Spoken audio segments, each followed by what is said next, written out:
Alhamdulillahilladzi razaqana farhatal maulud wa bi ni'matihi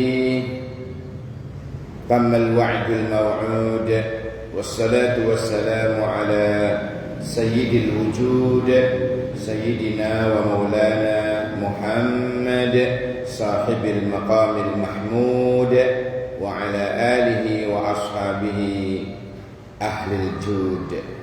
Amma ba'du. Saudara-saudara, alhamdulillah berjumpa kembali di episode dan gelombang yang sama di Majelis Taklim Al-Ikhlas, di mana kula panjenengan itu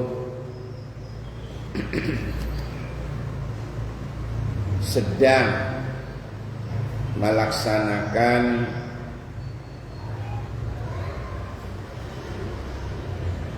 puasa namanya tarwiyah.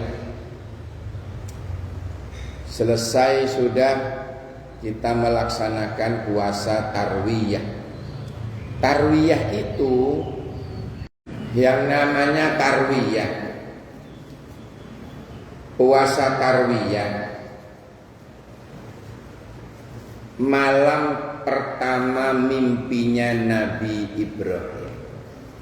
Mimpi tidak sekedar mimpi, hadirin. Mimpi berat ini. Mimpi nyembelih putrane. Aduh, sampun puluhan tahun diangen-angen mergo istrinya gak hamil-hamil, ya, sampai ditawarin poligami. Bang, kata istrinya, saya tidak hajar. Sampian itu kan seorang nabi, gak elok lek gak punya keturunan. Tak galekno malih nggih. Hus, ngomong apa wae. Ngono. Masih atine ngomong apa wae. Wis ora usah. Lah mboten Bang, jenengan kan seorang nabi. Kita sampai tua gini kok ndak hamil, tak punya anak, nanti gimana penerus dakwah? Oh no. Diam-diam istrinya mencarikan. Ternyata rewange dhewe, Pak, yang selama itu pakai cadar jarro.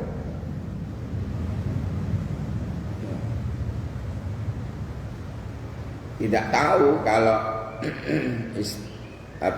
muka istrinya nggak tahu, padahal rewang di situ. Karena makso kata Nabi Ibrahim, ya wis lah apa jari awakmu, apa jari sampean wis, aku manut wae, aku gak nuntut sing kaya apa, sing penting duwe keturunan. Oh ya wis. Nggak lama prosesnya, niki Bang sudah dapat. Oh ya wis, akad. Malam pertama begitu dibuka cadarnya, subhanallah, cantik luar biasa. Hamil, lahirlah namanya Ismail. Dari istri yang kedua ini. Besar,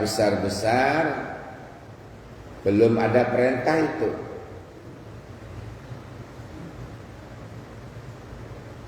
Lah kok istri pertama juga hamil. Kayaknya dipancing koyok ngono. Pak Bambang barangkali mau dipancing. dipancing. Lah kok meteng pisan sing tau mbok uwe. Lahirlah Nabi Ishak. Dua-duanya sama-sama jadi nabi. Masya Allah. Ya Allah. Lah kok pas malam tarwiyah si Ibrahim ini mimpi diperintah untuk nyembelih anak. Ya Allah Pak, pusing, nolak keras batinnya itu. Gak mungkin Allah merintah nyuruh nyembelih anak. Paling ini simbol agar saya berkorban. Akhirnya korban Pak, diganti hewan kurban. Pas malam tarwiyah itu dia ragu, ini perintah ini dari iblis apa memang dari Allah. Tak ganti hewan. Besoknya mimpi lagi Pak. Mimpi dengan mimpi yang sama. Disuruh nyembelih anaknya si Ismail. Akhirnya besoknya itu menjadi Arafah. Artinya Arafah itu bukan padang Arafah, tempat hukum. Arafah ini bahasa Arab, artinya wis ngerti. Lek mimpi ini bener-bener dari Allah. Tapi saya gak terima. Masa Allah merintah nyembelih anak. Paling sing wingi kurang iki anune. Kurbanku tambah malih, kurban malih. Anjane juragan hewan. Iba Ibrahim ini, Nabi Ibrahim ini nyembelih unta, nyembelih sapi, nyembelih kambing, tambah banyak lagi Pak. 1000 kambing. Masya Allah.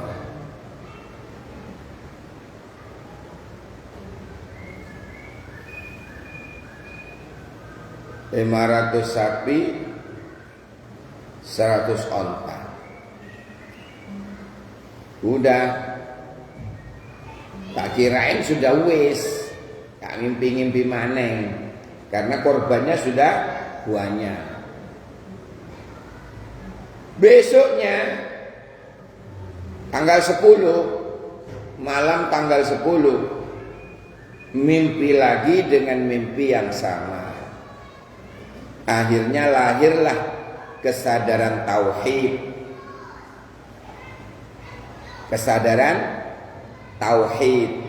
Oh, ya. Bukan hewan yang dikehendaki Allah ini. Memang benar-benar anakku. Pas tak delok niku brebes milih. Bilang ke anak, iya bunayya, inni ara fil manam anni azbahuka fandur madza tara. Nah, semalam aku mimpi. Bukan begitu. Aku diperintah nyembelih awakmu. Piye menurutmu piye nak? Di luar dugaan jawabannya itu. Ya abatif alma tu'mar satajiduni insyaallahu minas sabirin. Di luar dugaan. Kalau anak sekarang barangkali kayak Sinchan gitu itu, ya bapak duluan lebih tua. Kayak Sinchan. Karena ini memang anak yang soleh. Jawabannya itu loh Pak. Wahai Abah, laksanakan mawon ingkang sampun dipun perintah dening Allah.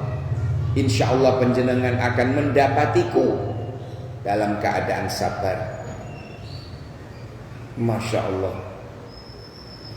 Tambah mular Nabi Ibrahim. Eman punya anak yang beriman seperti itu. Si cuili Pak, imannya mantap. Tapi apa boleh buat, karena ini perintah. Karena ini perintah, laksanakan. Karena ini perintah. Bolak-balik lading niku digel-gel nang gulune. Ora iso-iso. Sampai mangkel Nabi Ibrahim. Lading, jak macem ente.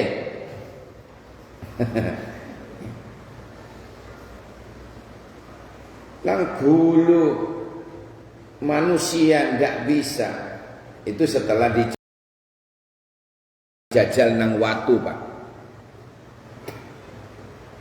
Dijajal nang watu, terbelah batu itu pakai lading ini. Terus muring-muring Ibrahim, wahai lading, awakmu nang batu iso, tapi nang gulune anak manusia kamu tidak bisa. Lah lading iso jawab, Pak, dengan izin Allah. Ya Nabi Allah Ibrahim, bagaimana aku akan menyembelih? Saya dilarang untuk menyakiti Ismail. Coba, ini kan paradok. Satu sisi perintah, tiba-tiba lading tidak boleh menyakiti Ismail. Nah, di saat itulah mau jajal mana, Jibril datang, Pak. Jibril datang membawa apa? Onta apa sapi? Kambing. Berarti kambing, Pak, sebagai penggantinya Ismail. Ayya Ibrahim, qad saddaqta ru'ya. Wahai Ibrahim, engkau telah membuktikan dan membenarkan mimpimu. Innahu min ibadikal gimana? Mukminin, engkau anak benar-benar hamba Allah yang beriman. Maka digantilah oleh Allah bidibhin azim, dengan sembelihan yang agung, yaitu didatangkan kambing dari surga. Di surga ada kambing, Pak. Ya Allah, ini menandakan daging terbaiknya adalah kambing.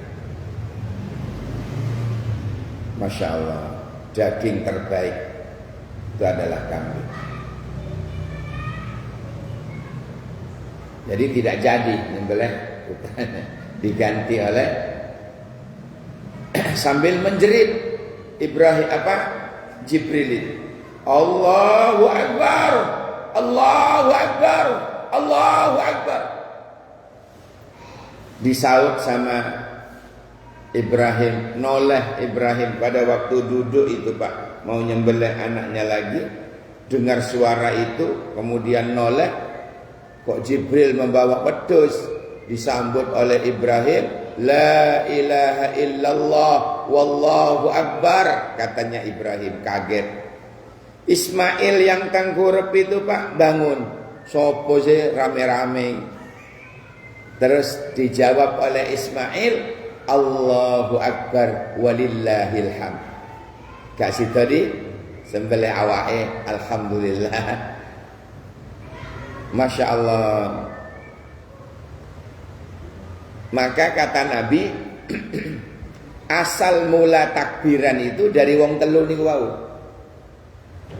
Aslinya. Akhirnya Idul Fitri melok nunut takbirane. Padahal ini aslinya saking wong telu niku.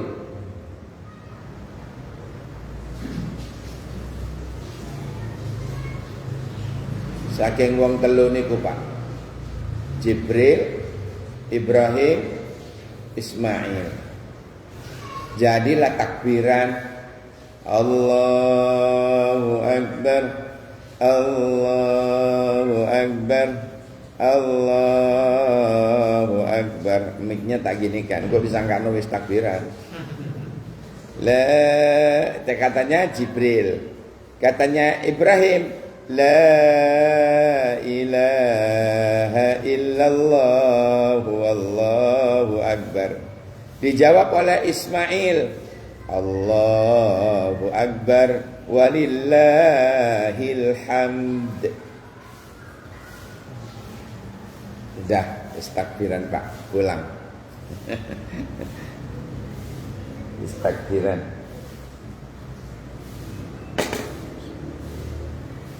Wih, panas. Dibuka aja, Mas. Panas.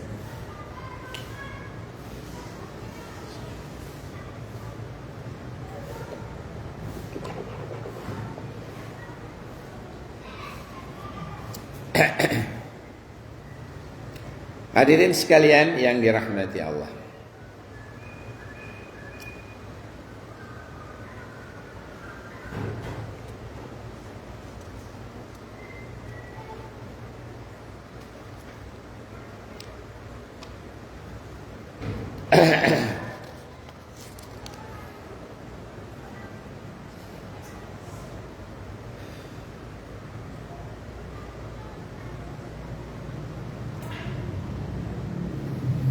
Ismail dan Ishak ini sama-sama jadi nabi.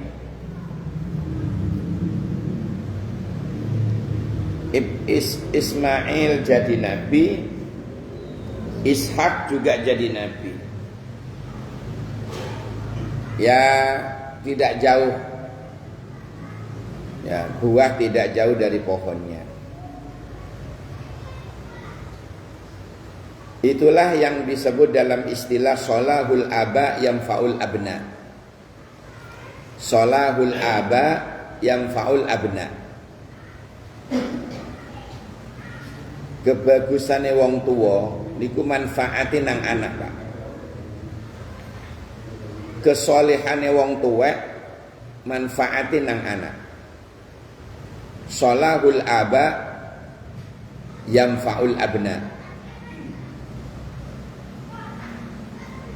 Wong tuane apik, Pak. Wong tuane soleh, itu bisa bermanfaat untuk anak, baik di dunia maupun di akhirat. Jadi tidak rugi. Kesolehannya orang tua itu loh, tidak rugi. Kesolehannya orang tua tidak rugi. Kenapa kira-kira? Kesolehannya orang tua itu, kebagusannya wong tua itu manfaatnya nang anak.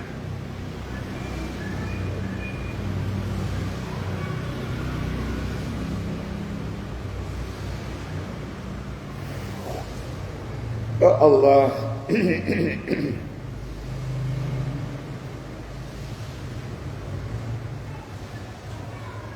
Jangan sampai menjadi pendosa. Al-mujrimun kalau dalam bahasa Al-Qur'annya itu. Ada sebuah hadis, lil mujrimina iku kedue wong kang ahli dosa. Salasu alamat utawi telu pira-pira tandha. Dari tanda-tandanya pendosa, orang-orang yang ahli dosa, mujrimin namanya. Lil mujrimina salasu alamat utawi telu pira-pira tandha. Jadi tandanya itu ada 3. Naudzubillah ya. Naudzubillah summa naudzubillah. Nah, napa mawon tandane orang sing suka berbuat dosa sehingga oleh Nabi disebut al-mujrimun, sang pendosa. Jadi tandanya yang pertama adalah hubbul fasad. Hubbul fasad, suka kepada kerusakan. Ngisruh bahasa Jawanya. Pindah kontrak dari kidul ngalor, dari kono yo ngisru. Entek kontrak pindah ngetan, wah ngisru uripe. Entek kontrakane etan ngontrak ngulon, yo ngisru. Dane sukae ngisru. Maka orang yang demikian itu disebut mujrimun. Hubbul fasad, sukanya kepada kerusakan, suka kepada kerusakan, menyukai pada kerusakan. Selalu berbuat zolim, selalu perbuatannya selalu zolim. Yang kedua, wadurrul ibad, suka menyakiti sesama. Jadi tangan ini ku lek gak nyakiti koncon ini ku gatelan. Jadi kudu nyakiti. Lek gak nyakiti tonggo sedino ae gatel. Iku namanya mujrimun, pendosa. Nah, saya tak cerita dulu di sini kitabnya.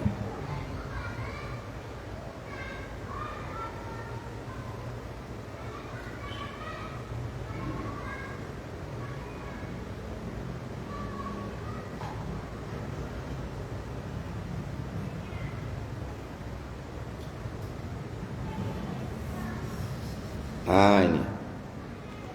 Qala Rasulullah sallallahu alaihi wasallam, man asbaha la yanwid dulma ala ahadin ghufira lahu ma jana.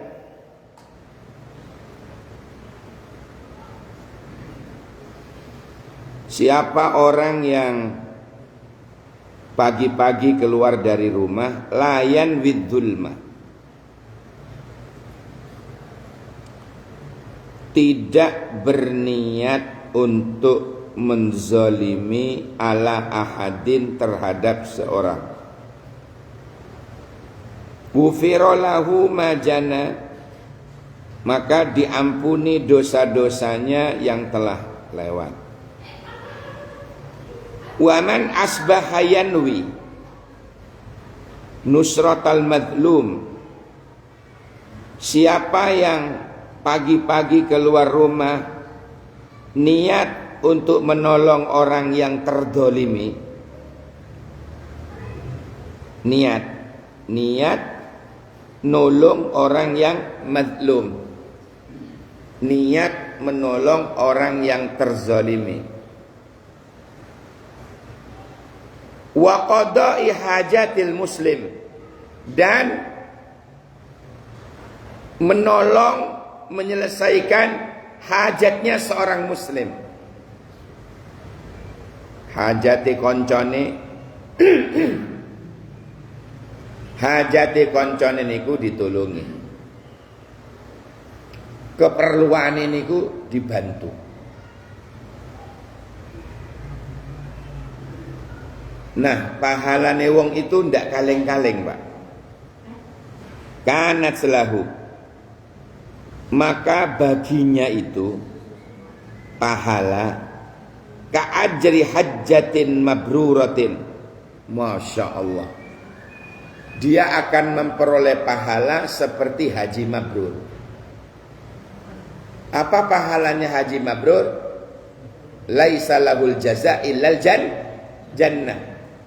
Tidak ada lagi pahala yang lebih pantas bagi orang yang hajinya diterima oleh Allah kecuali surga.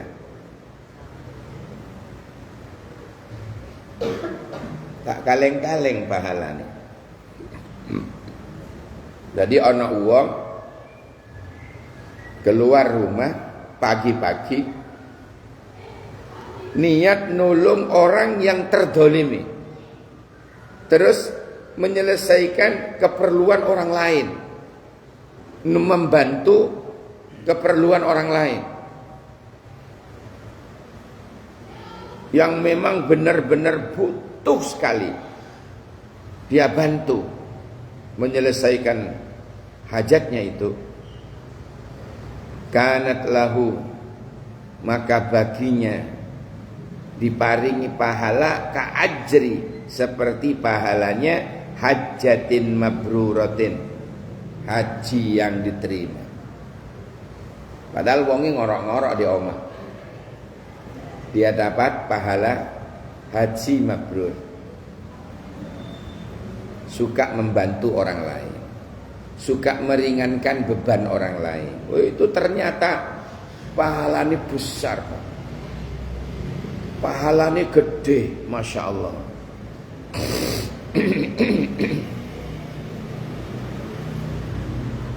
Enggih sakniki nggih pahala-pahala dereng ketok.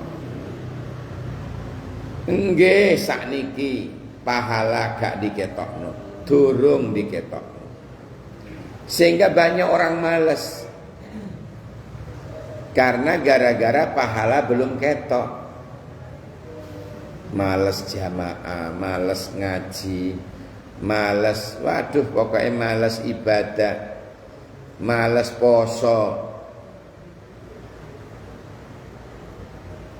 males poso sunnah, macam-macam pun males. Mergo pahala belum kelihatan. Tunggu saatnya. Kapan pahala ditampakkan? Ketika seseorang memasuki liang lahat, baru ketok nih. Makanya disebut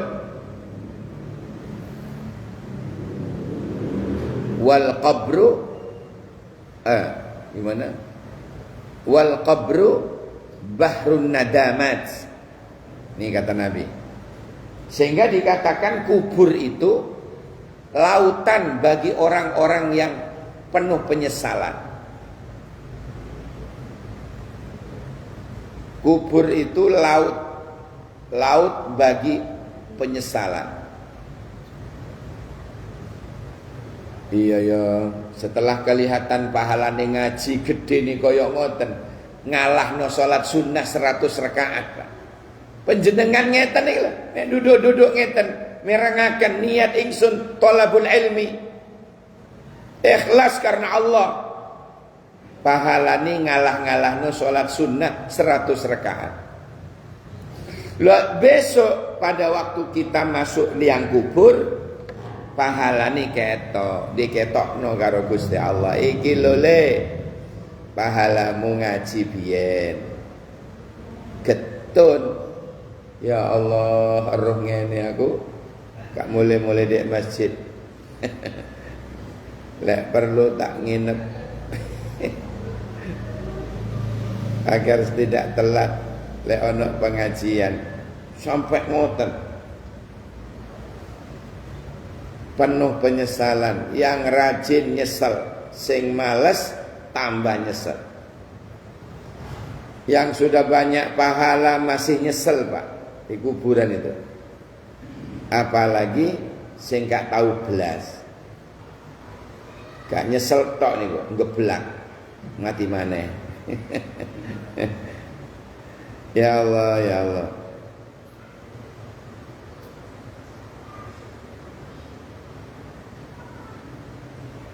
Jadi tanda-tanda ini mujrimun, pendosa tadi ya. Hubbul fasad, suka kepada kerusakan. Wadurrul ibad, suka menyakiti sesama. Nah, yang ketiga, wajtinabur rasyad. Wajtinabur rasyad, menjauhi petunjuk. Maksudnya gimana? Ya bisa juga diartikan menjauhi sesuatu yang menyebabkan kita dapat hidayah. Contoh, ngaji. Berarti menjauhi ngaji niku tandane wong mujrimun. pendosa, ahlul maksiat, orang-orang yang menjauhi petunjuk sama dengan menjauhi kajian-kajian. Jadi orang-orang yang menjauhi kajian itu, menjauhi kajian, menjauhi pengajian sebagai sebab turunnya hidayah, berarti itu adalah orang-orang pendosa atau ahli maksiat. Sampai dikatakan seperti itu. Ini hadis dari Ali bin Abi Thalib.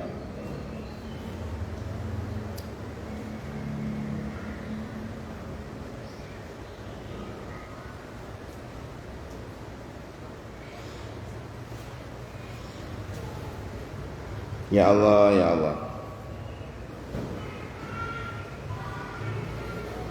Jadi salahul aba yang faul abna.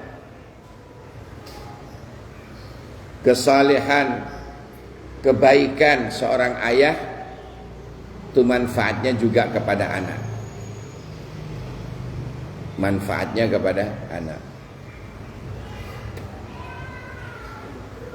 Anak menjadi saleh ya gara-gara orang tuanya saleh. Akhlaki wong tuane apik.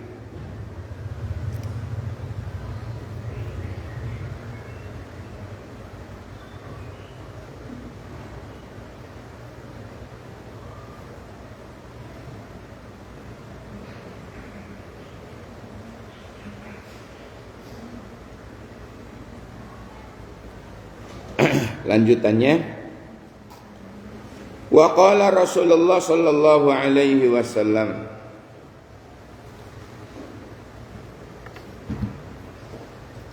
Kanjeng Nabi dawuh, ahabbul ibadi ilallahi ta'ala anfa'un nas linnas. Ada statement ahabbul ibadi, hamba yang paling dicintai ilallah di ta'ala, hamba yang dicintai oleh Allah ta'ala. Seorang hamba yang dicintai oleh Allah itu anfa'un nasi linnas, yaitu manusia yang paling bermanfaat terhadap manusia yang lain.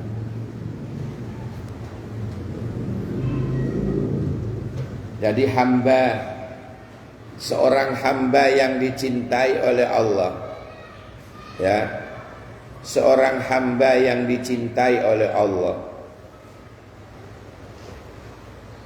itu bukan siapa-siapa, tetapi siapa yang paling bermanfaat untuk manusia yang lain. Bermanfaat, Pak. Uripe niku manfaat nang wong liya. Itulah hamba yang sangat dicintai oleh Allah. Wa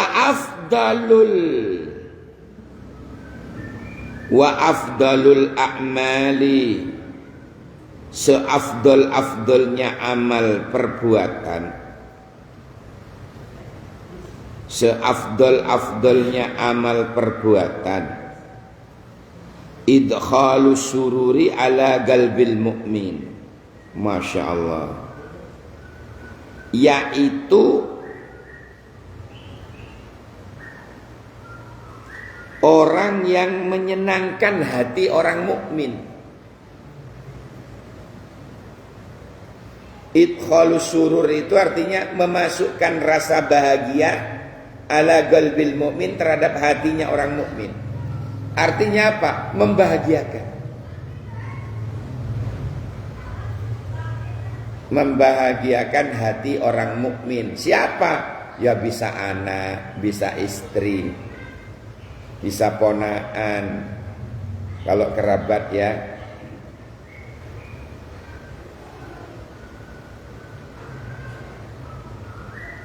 Atau yang jauh seperti tetangga. Kalau sanak famili, kerabat yang dekat itu ya istri,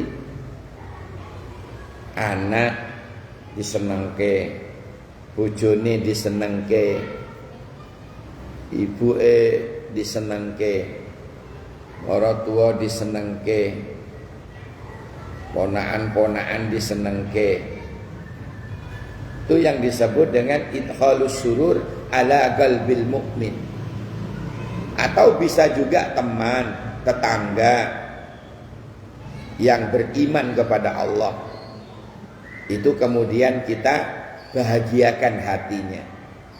Itu termasuk seafdol-afdolnya amal.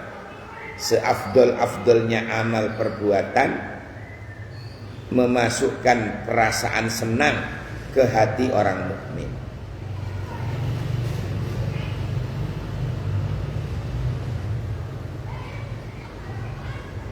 Sampai gitu, Masya Allah.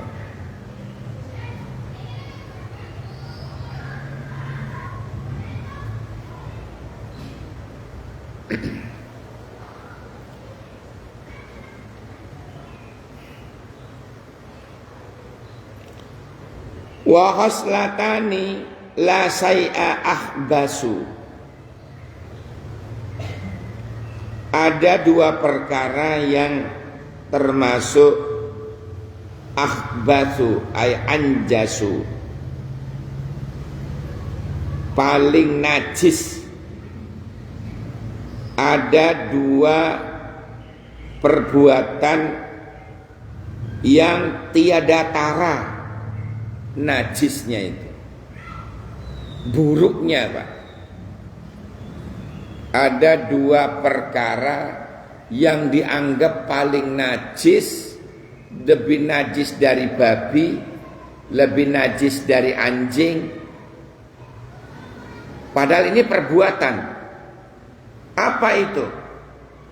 Yang pertama, asyirku billah, menyekutukan Allah. Itu termasuk perbuatan dianggap paling najis, paling buruk. Menyekutukan Allah. Dia ngomong Tuhan ada dua, Tuhan ada tiga, Tuhan ada empat, macam-macam. Itu paling najis-najisnya perbuatan.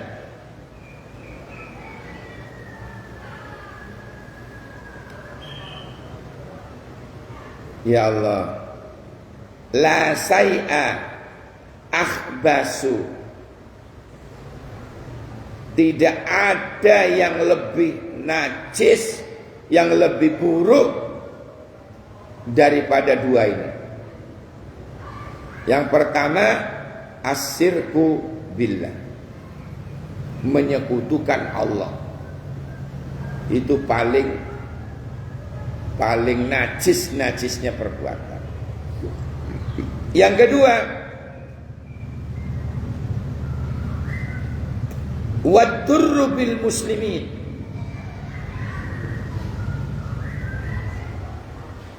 menyakiti sesama muslim, fi abdanihim au amwalihim, Masya Allah, baik diganggu badannya, au amwalihim, atau diganggu, dicolong hartanya. Fa inna jami'a awamirillahi ta'ala tarji'u ila khaslatani ta'zim lillah.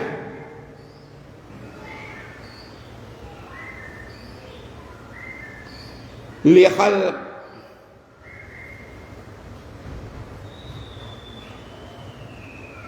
ka qaulihi ta'ala aqimus shalah wa atuz zakah, wa qaulu ta'ala uskurli wali walidaika. Padha karo iku. Jadi menyakiti badannya, menyakiti hartanya. Ya, menyakiti hartanya itu maksudnya dicolongin hartanya. Nyolong kok nang padha muslime. Itu ternyata dianggap paling najisnya perbuatan. Termasuk ngijolno sandal.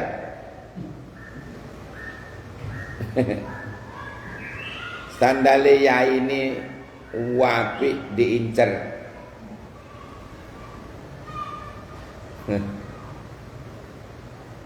Alasane ngalap barokah.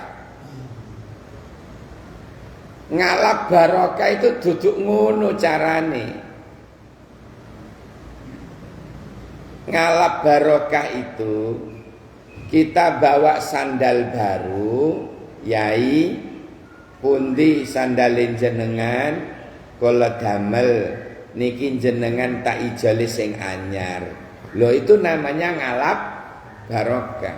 Duduk sandale yai sing apik iku dicolong. Iku duduk ngalap barokah, Bro, neraka.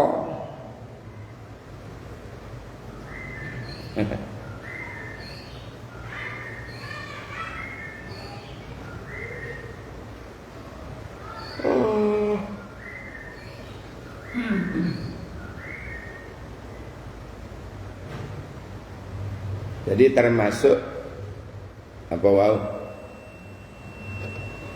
Termasuk seburuk-buruknya perbuatan, senajis-najisnya perbuatan, selain menyekutukan Allah, syirik, wadurru bil muslimin, menyakiti sesama muslim.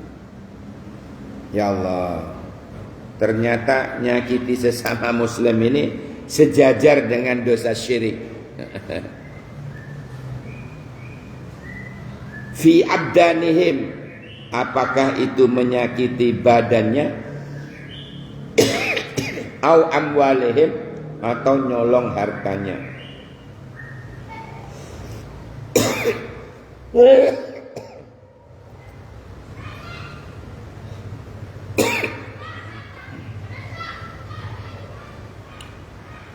Masya Allah.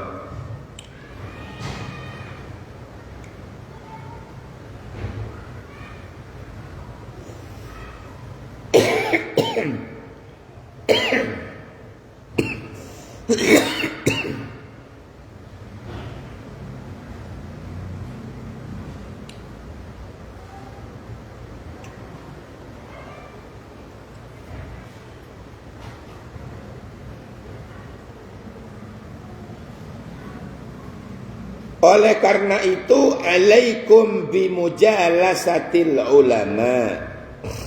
Oleh karena itu, istiqomahlah duduk di majelis taklimnya ulama. Tegese al-amilin, ulama sing al-amilin, yang mengamalkan ilmunya. Soalnya sakniki niki ana sing gak ngamalno ilmuni, bahayani, bahaya. Ulama alim tapi kealimannya itu cuma dibikin cari popularitas, cari ketenaran, cari panggung politik macam-macam. Tidak digunakan yang mencerdaskan umat, menunjukkan umat. Ini berbahaya. Semoga kita diselamatkan oleh Allah. Dan kalau ada rezeki, berkorbanlah, insya. Karena mulianya orang berkorban, sebagaimana saya sampaikan yang lalu. Demikian. Semoga barokah manfaat. Sudah adzan. Subhanakallahumma wa bihamdika asyhadu an la ilaha illa anta astaghfiruka wa atubu ilaik. Subhana rabbika rabbil izzati amma yasifun wa salamun alal mursalin walhamdulillahi rabbil alamin. Assalamualaikum warahmatullahi wabarakatuh.